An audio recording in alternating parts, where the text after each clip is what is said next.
இறைமொழி பேசுதே. விவிலியம் காட்டும் வாழ்க்கை பாடம் நாள் 33.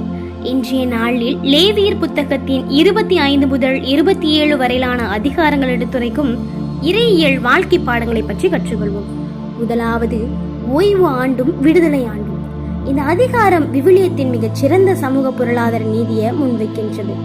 நிலத்திற்கான ஓய்வு. 6 ஆண்டுகள் நிலத்துல பயிரிடப்பட வேண்டும். 7ஆம் ஆண்டு நிலத்திற்கு முழு ஓய்வு அளிக்கப்பட வேண்டும். தானாக விளைவதை ஏழைகளும் விலங்குகளும் உண்ணலாம். விடுதலை ஆண்டு. 7 ஓய்வு ஆண்டுகளுக்கு பிறகு 49 ஆண்டுகளுக்கு பிறகு 50வது ஆண்டு யூபிலி ஆண்டாக கொண்டாடப்படப்படும். நிலம் திரும்புதல். வறுமையால் விற்கப்பட்ட நிலங்கள் மீண்டும் அவற்றினுடைய பழைய உரிமையாளரிடமே ஒப்படைக்கப்பட வேண்டும். அடிமை விடுதலை. கடன் சுமையால அடிமைகளாக இருந்தவங்க விடுதலை செய்யப்பட வேண்டும். நிலம் என்னுடையது, நீங்கள் என்னிடம் தங்கி இருக்கும் அந்நியர்களே என்று லேவியர் புத்தகம் 25:23 அழகாக ஆண்டவர் சொல்றாரு. நாம எதற்கும் உரிமையானவர்கள் கிடையாது, வெறும் காப்பாளர்கள் மட்டும்தான் என்பதை 25ஆம் அதிகாரம் நமக்கு அருமையாக கற்றுத்தருகிறது. ஆசீர்வாதங்களும் சாபங்களும். முழு லேவியர் புத்தகத்தினுடைய சடங்குகளும் ஒரு முடிவாக இந்த அதிகாரம் அமைகிறது.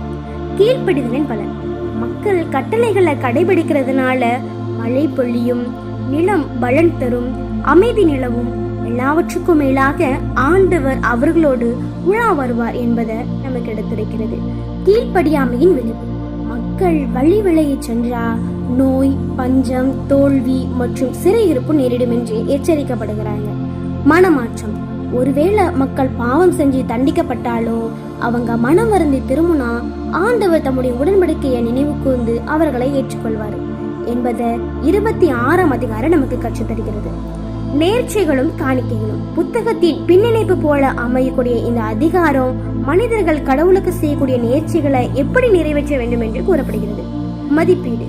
மனிதர்கள், விலங்குகள், வீடுகள் அல்லது நிலங்களை நேர்ச்சியாக கொடுக்கப்படும் போது அவற்றுடைய பண மதிப்பை எப்படி கணக்கிடப்பட வேண்டும் என்று குருக்களுக்கு வழிகாட்டப்படுகிறது. 10 பாகம். நிலத்தினுடைய விளைச்சலிலும் கால்நடைகளிலும் 10 பாகம் ஆண்டவருக்கு புனிதமானது. அதை மாற்றவோ அல்லது தரம் குறைக்கவோ கூடாது என்பதை 27ஆம் அதிகாரம் நமக்கு கற்றுத்தருகிறது. லேவியர் புத்தகத்தின் நிறைவு சிந்தனைகள். விடுதலை மற்றும் நீதி. 25ஆம் அதிகாரம் காட்டக்கூடிய யூபிலி ஆண்டு இயேசு கிறிஸ்து நமக்கு பெற்று தந்த ஆன்மீக விடுதலையினுடைய நிழலா இருக்கிறது. தேர்வு நம் கையில். அதிகாரம் 26 நம்முடைய வாழ்க்கையின் ஆசீர்வாதமும் சாபமும் நாம எடுக்கக்கூடிய முடிவுகளிலேயே உள்ளது என்பதை தெளிவுபடுத்துகிறது. முழுமையான அர்ப்பணிப்பு. 27ஆம் அதிகாரம் நம்மிடம் உள்ளவற்றில் இறைவனுக்குரிய பங்கு கொடுப்பதன் அவசியத்தை வலியுறுத்துகிறது. வாழ்த்துக்கள். லேவியர் புத்தகத்தை வெற்றிகரமாக சிந்தித்து முடித்துவிட்டோம். பலி மற்றும் சடங்குகள் என்று தொடங்கிய பயணம் சமூக நீதி மற்றும் அர்ப்பணிப்புல நிறைவடைந்துள்ளது.